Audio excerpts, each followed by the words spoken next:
Hi friends, అందరూ ఎలా ఉన్నారు? నేను బాగున్నాను. మీరందరూ బాగుండాలని మనస్ఫూర్తిగా కోరుకుంటున్నాను. ఫ్రెండ్స్, ప్లీజ్ నా ఛానల్ని సబ్స్క్రైబ్ చేయండి, లైక్ చేయండి, షేర్ చేయండి. ఫ్రెండ్స్, ఈరోజు వీడియోలో నేను ఇంటి దగ్గర ఉన్నప్పుడు మన ఇంట్లో ఒక చిన్న దెబ్బ తగిలినా కానీ లేకపోతే ఫీవర్ వస్తే మనము ఇంట్లో ఉన్నంతసేపు ఏం చేయాలనేది నేను ఈ వీడియోలో చెప్పబోతున్నాను.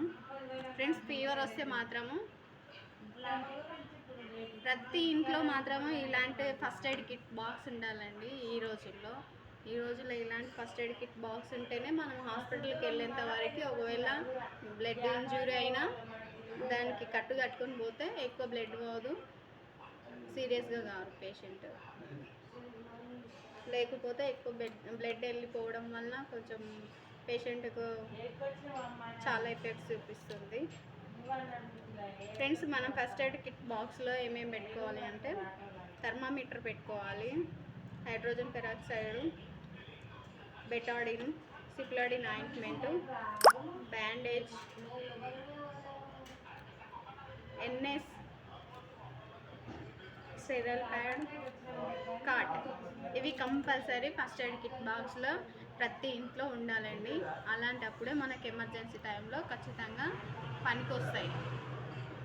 ఫ్రెండ్స్, ఒక దెబ్బ తగిలిందంటే ఆ దెబ్బకి బ్లడ్ ఇంజూరీ ఎక్కువ కాకుండా మనము ఫస్ట్ ఎన్ఎస్ పోసుకొని క్లీన్ చేసుకొని, హైడ్రోజన్ పెరాక్సైడ్ వేసుకొని క్లీన్ చేసుకొని, బెటాడిన్ వేసుకొని, స్టెరైల్ ప్యాడ్ పెట్టి బ్యాండేజ్ కట్టాలండి టైట్గా. అట్లా చేసినట్లయితే ఖచ్చితంగా బ్లడ్ ఎక్కువ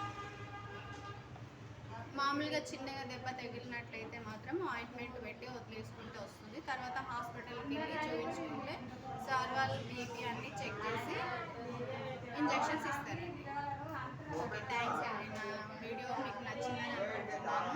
ప్లీజ్ ఫ్రెండ్స్, నా ఛానల్ని సబ్స్క్రైబ్ చేయండి, లైక్ చేయండి.